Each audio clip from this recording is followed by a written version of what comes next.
Dans le milieu des années 90, Art Lemby s'est effondré pendant qu'il chargeait son grain dans un camion. J'ai ressenti un serrement brusque à la poitrine et c'est vraiment tout ce dont je me souviens.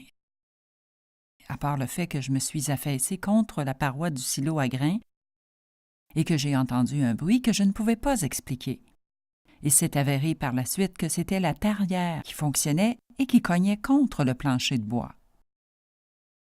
Le diagnostic n'était pas ce que l'on pourrait imaginer. Il ne s'agissait pas d'un infarctus, mais d'une insuffisance pulmonaire. Les années qu'il a passées à moudre le grain, exposé à la poussière et aux grains moisis sans protection, tandis qu'il ignorait les signaux que son corps lui envoyait, ont eu de graves répercussions.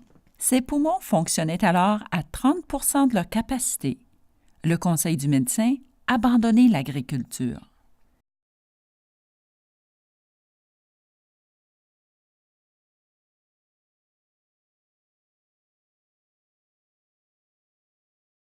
La ferme constitue un milieu de travail et je pense que c'est le point le plus important à reconnaître. Contrairement à la plupart des industries, peu de gens fournissent une éducation ou une formation continue comme on retrouverait dans un milieu de travail industriel.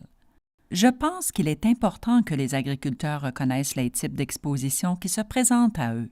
L'exposition à la poussière de grains est si fréquente que de nombreux agriculteurs et d'autres manutentionnaires de grains n'examinent pas vraiment la question, mais les réactions respiratoires causées par la poussière de grains peuvent aller d'un simple écoulement nasal à une bronchite chronique et même à une insuffisance de la fonction pulmonaire. La poussière, en général, peut être dangereuse pour les poumons, et cela est en grande partie dû au fait que la taille de la poussière et son élément de particules auquel les personnes sont exposées sont suffisamment petits pour être inhalés par les voies respiratoires, parfois assez profondément, et cela s'applique à tous les types de poussière. La génération de poussière est basée sur le type de grain, le type de stockage ou la quantité de poussière en fonction de l'activité que vous effectuez. Que vous procédiez à l'endainage, que vous chargiez ou déchargiez la moissonneuse-batteuse, différentes quantités de poussière seront générées. Cela varie également avec le taux d'humidité de l'air et la quantité d'humidité présente dans les grains. Les différents types de poussière ont différentes répercussions sur le système respiratoire. Comme le savent la plupart des agriculteurs, la poussière d'orge et la poussière des graines à canaries sont beaucoup plus dangereuse pour votre système respiratoire que la poussière de céréales en raison du type de poussière. Elle possède de petites stries ou de petits tentacules qui égratignent les parois des voies respiratoires et tous ceux ayant travaillé dans ce type de poussière savent qu'elles irritent davantage que, disons, les poussières plus douces comme celles du blé et du canola. Je pense qu'il est important d'en tenir compte car les répercussions sur le système respiratoire seront différentes. Les plus petites poussières pénètrent généralement plus profondément dans vos poumons et les poussières plus grosses se déposent sur les cheveux, dans le nez et dans le système respiratoire supérieur. Une toux ou un éternuement les expulseront alors que les plus petites resteront dans les voies respiratoires. Ce qui se trouve sur les particules de poussière est également important. Certains produits chimiques peuvent être attachés aux plus petites poussières et pénétrer avec elles dans les voies respiratoires. Des insectes, des champignons ou des spores peuvent aussi y être attachés. Si vous n'utilisez pas d'appareil respiratoire ou tout autre moyen de protection, la poussière est inhalée dans vos poumons et, après une période de 30 à 40 ans, il n'est pas étonnant que les personnes travaillant dans des milieux poussiéreux soient aux prises avec des problèmes pulmonaires. Si vous êtes exposé à la poussière sans aucune protection et que vous ne portez pas d'appareil respiratoire ou de masque, il est probable que lorsque vous respirez et en travaillant, la respiration est un peu plus difficile, votre fréquence respiratoire soit un peu plus haute et que votre circulation sanguine soit plus rapide. Nous avons tendance à respirer plus profondément et plus fréquemment et donc, les petites particules de poussière qui sont restées en suspension peuvent effectivement pénétrer profondément dans les voies respiratoires. Cela peut entraîner plusieurs types de problèmes. Ces problèmes peuvent aller des allergies temporaires, des irritations, des maux de tête, des vomissements et une perte d'appétit, jusqu'à de plus graves conditions comme l'asthme ou même la maladie pulmonaire obstructive chronique connue sous le nom de MPOC. Lorsque nous voulons tester la capacité ou la fonction pulmonaire, nous effectuons un test de la fonction pulmonaire. Le test consiste essentiellement à souffler dans une machine avec le plus de force et le plus rapidement possible pendant un certain nombre d'essais et un certain nombre de respirations afin de déterminer combien de volume d'air vos poumons peuvent contenir, la rapidité à laquelle vous pouvez expulser de ce volume et la rapidité à laquelle vous pouvez remplir vos poumons à nouveau. Le test peut se révéler assez épuisant parfois car vous devez remplir vos poumons au maximum et ensuite souffler très fort et très rapidement et parfois à maintes reprises. Vous pouvez utiliser un équipement portatif pour effectuer ce test. Ainsi, il est possible de se déplacer à différents endroits et de procéder au test sur place. Les tests qui sont effectués dans un laboratoire en milieu hospitalier nous donnent un peu plus de renseignements que le test portable, mais celui-ci est très bon. Il permet de détecter les signes précoces de problèmes respiratoires et les changements de capacité.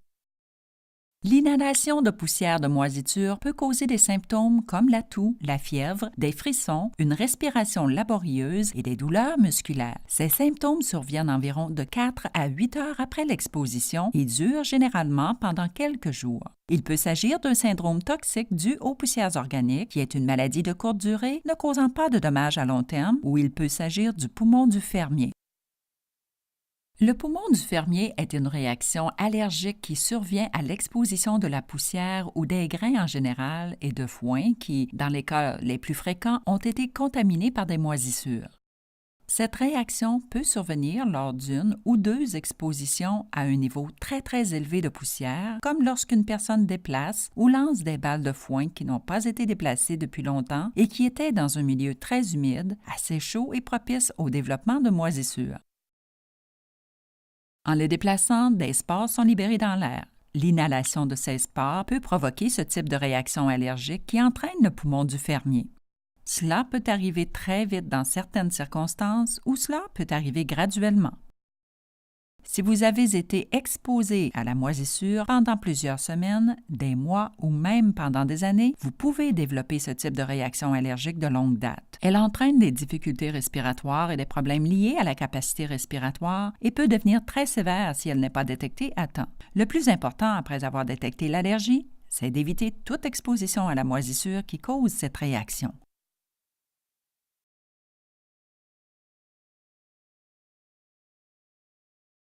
Il existe certaines situations où l'agriculteur ne peut éviter son exposition à la poussière. De bonnes techniques de conception peuvent contribuer à réduire l'exposition. Un bec prolongé qui pénètre dans un engreneur recouvert, un dépoussiéreur et un bon système de ventilation aideront à maintenir la sécurité des travailleurs. Vous vous demandez ce qui produit le plus de poussière dans une exploitation d'élevage intensive? C'est le fourrage, la façon dont vous nourrissez les animaux, la hauteur à laquelle le fourrage tombe et la quantité de poussière qu'il contient, et c'est aussi les animaux. Le fait d'ajouter de l'huile au fourrage se révèle extrêmement efficace pour réduire la quantité de poussière dans l'air. Il est également préférable de faire tomber le fourrage à partir d'un endroit plus bas et d'utiliser un distributeur automatique plutôt que manuel. Les bâtiments clos devraient pouvoir se nettoyer facilement et efficacement. Remplacer la manutention mécanique par une manutention manuelle, aérer les zones où du foin a été déposé et asperger d'eau le côté coupé d'une balle avant de l'étendre ou de la hacher. Lorsque vous vous trouvez dans un endroit clos, aérez l'endroit le plus possible. Si possible, ouvrez les fenêtres pour éviter de travailler dans un milieu très fermé. Lorsque vous nettoyez l'intérieur des bâtiments, il est préférable de nettoyer avec de l'eau plutôt que de procéder à un nettoyage à sec. Humectez la couche supérieure de l'ensilage avant de le retirer. Un dépôt d'aliments rapides crée une plus grande quantité de poussière qu'un dépôt lent. Les travailleurs qui travaillent avec les animaux au sol montrent moins de symptômes que ceux qui travaillent avec les animaux dans les cages. Cela semble d'abord un peu contradictoire, mais il suffit d'examiner ces milieux d'un peu plus près. Les volailles sont placées à un niveau très bas et les travailleurs à un niveau plus haut. Alors, même si les volailles bougent beaucoup, la poussière circule lentement au-dessus du sol. Si vous vous rendez dans un milieu à plusieurs niveaux, ceux-ci s'élèvent jusqu'à 7 ou 8 pieds à partir du sol. La poussière est donc répartie uniformément dans votre zone de respiration et je pense que cela fait probablement une différence. Il y a aussi quand les oiseaux courent sur le sol. Comme le sol est un peu plus humide, le fumier et la poussière ne sont pas aussi fins que dans un milieu où l'exploitation a lieu dans les cages. Que le fumier soit déplacé sur une courroie ou non, le milieu est beaucoup plus sec et il semble que les particules soient plus susceptibles d'être présentes dans l'air. Les animaux doivent être nourris juste avant de quitter la salle afin de limiter l'exposition de poussière aux travailleurs. Organisez l'équipement et les travaux de manière à ce que les vents dominants transportent la poussière loin des travailleurs. Ne travaillez pas le visage au vent. Si possible, travaillez le dos au vent. C'est toujours ce à quoi je pense quand je balaie ma grange. J'ouvre les 2 portes et je détermine la direction dans laquelle souffle le vent, car il ne faut pas l'avoir en plein visage. Travailler dans une cabine fermée plutôt que dans un tracteur ouvert réduit également les risques d'exposition à la poussière. Portez un appareil respiratoire approuvé et ne fumez pas. Vous ne feriez qu'aggraver votre situation. Votre tracteur possède peut-être un filtre, mais si ce filtre date de 20 ans, c'est comme si je me mettais un masque sur le visage que j'aurais utilisé 15 fois. Ce n'est pas aussi efficace qu'un nouveau filtre. Bien qu'il soit rare, le hantavirus fait l'objet d'une préoccupation parmi ceux qui travaillent dans des zones où des rongeurs pourraient être présents. Le hantavirus est un virus transporté par une variété de mammifères et plus souvent associé à la souris sylvestre. Il s'agit d'un virus respiratoire qui peut être inhalé, mais auquel notre peau peut également être exposée, notamment les coupures. Il provoque une infection pulmonaire très sévère et une maladie des poumons appelée syndrome pulmonaire due au hantavirus. Il s'agit d'une infection sévère qui peut se révéler mortelle dans 40 à 50 % des cas. On le retrouve souvent dans l'urine et les selles des souris sylvestres et, naturellement, dans tous les excréments de souris. Les symptômes prennent parfois jusqu'à 5 semaines pour se développer, mais généralement, 1 ou 2 semaines suffisent. Le hantavirus se manifeste tout d'abord par une fièvre qui dure de 3 à 4 jours, puis par une toux et des douleurs musculaires, des maux de tête et de dos, des nausées et des vomissements. Le problème avec cette maladie de type grippal est que la plupart des personnes qui en souffrent ne recherchent pas immédiatement de traitement. Contrairement à la grippe, il n'y a aucun mal de gorge ni de symptômes nasaux. Si vous éprouvez des symptômes, il est important de consulter un médecin. Il n'existe pas vraiment de remède en soi. Il est important de s'apercevoir rapidement que l'infection se développe et d'obtenir un soutien le plus rapidement possible dans un milieu hospitalier. La prévention est possible. Éliminez les aires de nidification, retirez les véhicules abandonnés et les vieux pneus de votre propriété et surélevez les cordes de bois.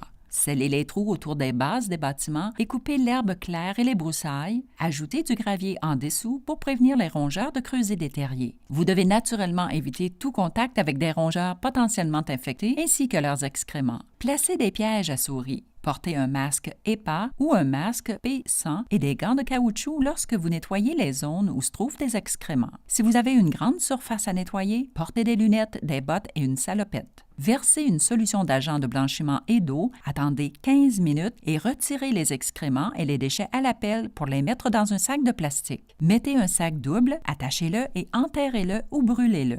Désinfectez les pièges et vos gants de caoutchouc et assurez-vous de vous laver les mains. Qu'il s'agisse de rongeurs ou de stockage de produits chimiques, il faut être prudent lorsque l'on génère de la poussière. Vous devez vous protéger au mieux de vos capacités parce que l'on ne sait pas ce qui se trouve dans cette poussière. Réduire les dépenses liées à votre santé est la dernière chose à faire. L'équipement qui permet de réduire l'exposition aux poussières et aux résidus chimiques devrait être en priorité sur le budget de l'année. Achetez-le et utilisez-le.